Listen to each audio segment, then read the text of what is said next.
Hey everyone, Overwatch makes me really sad these days. I have gone on the record many times to call Overwatch 2, whatever it's called these days to you. It's still just Overwatch 1 to me, really. I have gone on the record many times to call Overwatch the greatest FPS game ever made. And I absolutely, to this day, believe that that is still true. The problem is, going into Overwatch 2, we did not really improve on that formula. And that makes me really sad. And there's also been a lot of lying going on to the community, to you, to me, to the other YouTubers and streamers in the community. A whole lot of lying and not much work being put into the game. Now, I know that's a little harsh, but I kind of want to give you an inside look at how this game affected my life and how the current treatment of the game is also going. A quick sum up, I have another YouTube channel called Nateson, and that is a channel that was really based around Overwatch, and that is where I fell in love with the game, fell in love with the community, fell in love with the whole thing. I had never been this attached to a game in my life. From 2016 to 2020-ish, I really couldn't stop playing 4 to 8 hours a day through college. This was like I get back home from class. All I ever wanted to do was just keep playing, play with my friends. I wanted to make videos about the game.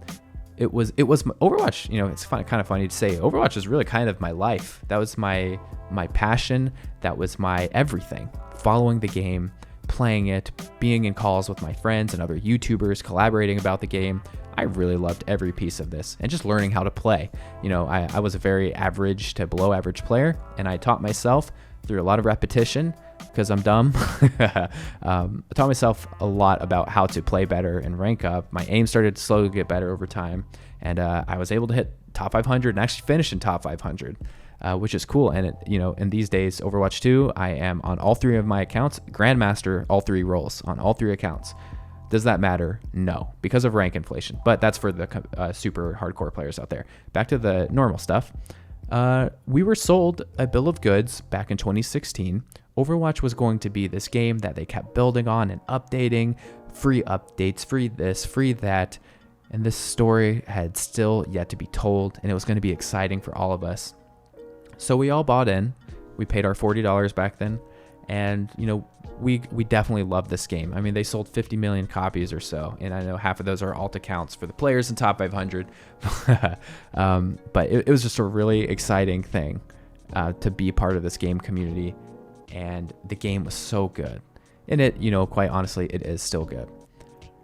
So in 2019, when we hear that they're making Overwatch 2, we're all excited because there was the famous Overwatch 1 drought where nothing changed for many years.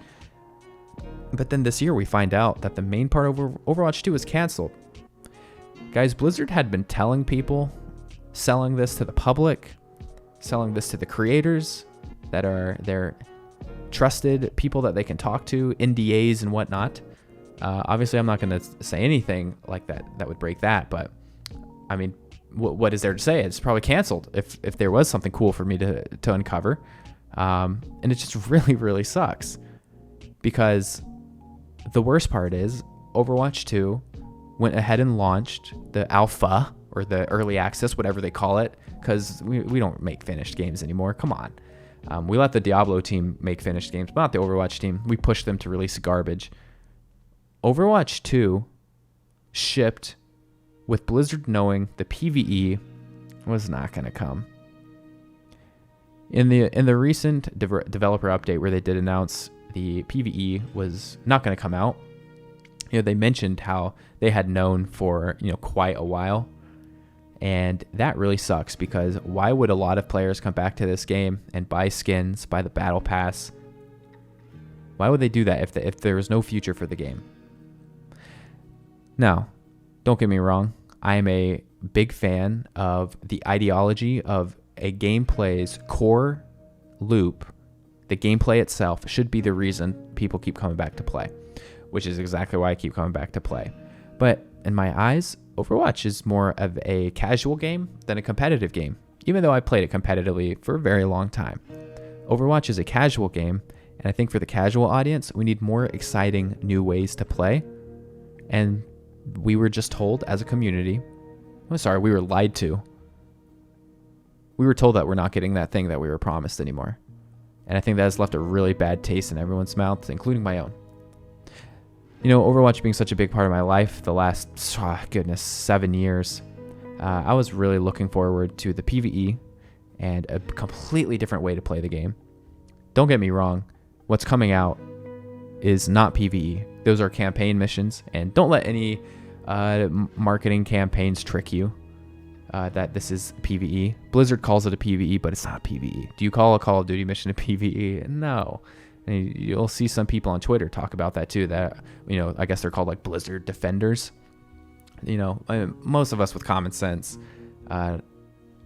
given the name of this channel, we're not falling for that. So that's where, like, I appreciate you guys that watch these videos as well. You know, I feel a very common sense base here, not falling for that. Those campaign missions that are coming out for Overwatch, I'm sure will be totally fine. And doesn't it suck that I said that? I didn't say that these are going to be fantastic, ultra exciting. No, I'm sure that Overwatch 2 campaign missions that release with the Battle Pass, I'm sure they'll be fine. They're not bad. They're not great. They're just fine. You know how sad that is? It's pretty sad. To be sold this entire bill of promises, bill of goods, brand new PvE, brand new this, brand new that, just for it to be gone. And so now we have a new roadmap. And the roadmap is, you know, basically seasonal battle pass type things. We're getting a remake of the training range, which is great, man. I asked that to Jeff Kaplan a long time ago. And that, you know, that would have been cool back then, but I think these days our priority is not the training range. I think our priorities are finding a completely brand new different way to play. They're doing like a 5-stack competitive mode, that's cool for people that play competitive. But we need something new. And this is kind of what I want to share with you guys. Given the vision of the Overwatch team and what they've shared with us, I really just kind of want to bring the very common sense fact of all they've showed us that they're working on is revamping the training range. And we're going to have the leftover campaign missions from when they were working on PvE. And, you know, it's being structured to be a campaign mission, and they're going to release with the Battle Pass. So what does that tell us? There's not really much being planned for the future of the game. I have to imagine Battle Pass sales aren't doing very well, which, I mean, I'll be very honest. I have gotten every Battle Pass for free from Blizzard for Overwatch 2. Again, very honest, I would not pay for it. They send me the code, so I'm like, okay, I'll add it to my account, and I am thankful for that. So thank you, Blizzard, for sending me the code. But from a player perspective, I would not purchase that with my own money, and I didn't plan on it. And I didn't buy it at first until they were a little delayed with one of the codes. I didn't even know we were going to be getting them, but I did not buy the Battle Pass. And then all of a sudden I saw the code. I'm like, okay, cool. I might as well add it to my account. Can you imagine what it was like to be one of the developers of this game? Because I have no idea whose fault it was that Overwatch was so overpromised. Like, Overwatch 2 is a good game. It's a fantastic game. Now, compared to Overwatch 1, it's really not that different of a game, and that's what makes us upset as a community. Overwatch 1 is the greatest FPS game ever made. Overwatch 2 is just like a slightly altered version of that, but still good enough to be, in my opinion, the greatest FPS game ever made. But we were promised so much more than that. And back to what I was saying, I'm not sure whose fault this is at Blizzard. Is it Bobby Kotick? Maybe it's him and only him. Maybe it's those couple of C-suite executives, or one more tier down where it's like upper managers, whoever made those calls to put Overwatch out and to shove a battle pass that is super uncreative in. I mean, I don't want to be lame, but I mean, it really kind of broke my heart, because this was something I was really looking forward to in my life. And I wanted to keep making videos on my other YouTube channel about Overwatch and tell how exciting it is to be going through this PvE and these new ways to play and how cool it would be. I just really shared that excitement with everyone. but it's kind of over. Guys, there's not really a future for Overwatch. I think Overwatch is probably having a similar future of Team Fortress 2. I'm not saying Overwatch is going to be dead. I think it is so good of a game. There's always going to be people coming back. TF2, I don't know the exact number off the top of my head, but I believe they have like 50,000 people always concurrently playing on Steam. That is a lot of people for a game that is that old. And I see Overwatch doing a very similar thing, where maybe the updates start to be less and less, not super exciting, don't really get any big updates anymore. And that's just sort of what happens when, I guess, the monetization fell through and people stopped buying the battle passes. And that just really sucks. And so that's me and my life and how Overwatch has affected. I mean, I got a tattoo about the game. That was a funny thing. I decided on my Nathan channel, I had like 5,000 subscribers. And I said, oh, if I ever hit 100K, I'll get a tattoo about the game, because I knew it was never going to happen.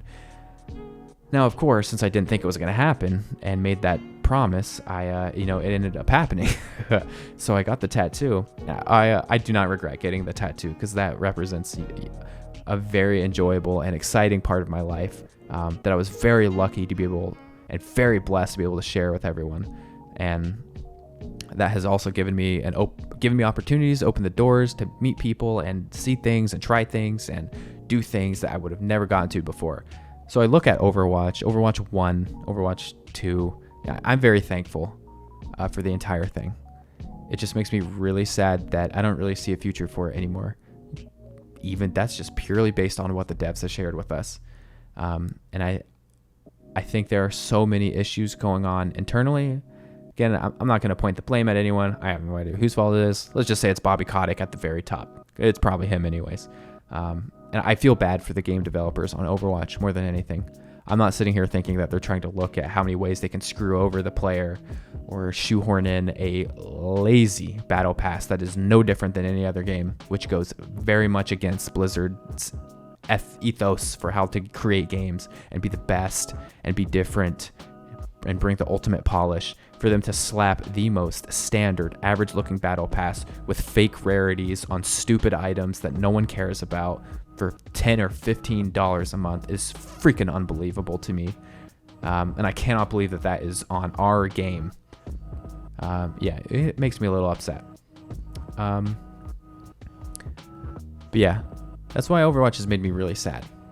And I just want to share that with you all. On my other channel, Nathan, I'm never going to upload Overwatch videos on that channel quite like I did before. I love the community way too much in Overwatch to not tell the occasional story that I want to tell, whether it be about, the story of Overwatch or the story of, I thought it would be cool to do the story of Blizzard after the rise and fall of Overwatch. So I did that as well. And sometimes I get like these little passion, creativity projects built up inside of me, and I'm like, okay, I think I really want to do this and show the world. And that's when those happen. But other than that, there's never going to be another, season 5 ranked with Nate. That's very much a thing of the past. And quite honestly, I'm looking at how I'm going to move on, and YouTube is going to be a big part of my life still, as I absolutely love YouTube and everything that a creator can do here. And there's a lot of projects I got my eyes on, including, still uploading to this channel every once in a while. But that is everything I wanted to talk about with Overwatch, and just sort of share some random thoughts. I know this is an odd video that isn't quite like the others on this channel, and I didn't think it was meant for Nateson.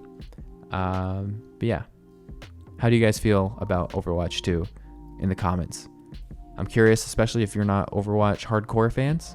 I know that's like a very YouTuber thing to say. At the end of the video, make sure to leave a comment, and they're definitely not going to read a comment. This channel, I'd like to think, is a little bit different, since it's much smaller and much more manageable to go through like every comment. And to me, it's important to have that target audience. Whereas my other channel, the target audience is clearly like people that are very into Overwatch. This channel is people that are very into like gaming as a general across the board. So that's where I think your insight is going to be particularly valuable, because I am so ingrained in the hardcore Overwatch community, or, traditionally I have been, as I am very clearly lately trying to pull myself and detach it out of it. I'm curious what your thoughts are on the game as a whole, and if you play at all, and how the news of Overwatch 2 and the PB cancellation has affected your playtime and your overall outlook on the game. So I will be sharing stuff with you guys as well in the comments if you have any questions. And yeah, I really appreciate you guys watching and listening to this very kind of more serious, heartfelt video. I don't know. I just want to be like very honest about my feelings towards it all. There could be a lot of different tangents about a lot of different aspects of this game. And if you have any questions about them, I'd be happy to write it in the comments. So thank you guys for watching. I really do appreciate it. See ya.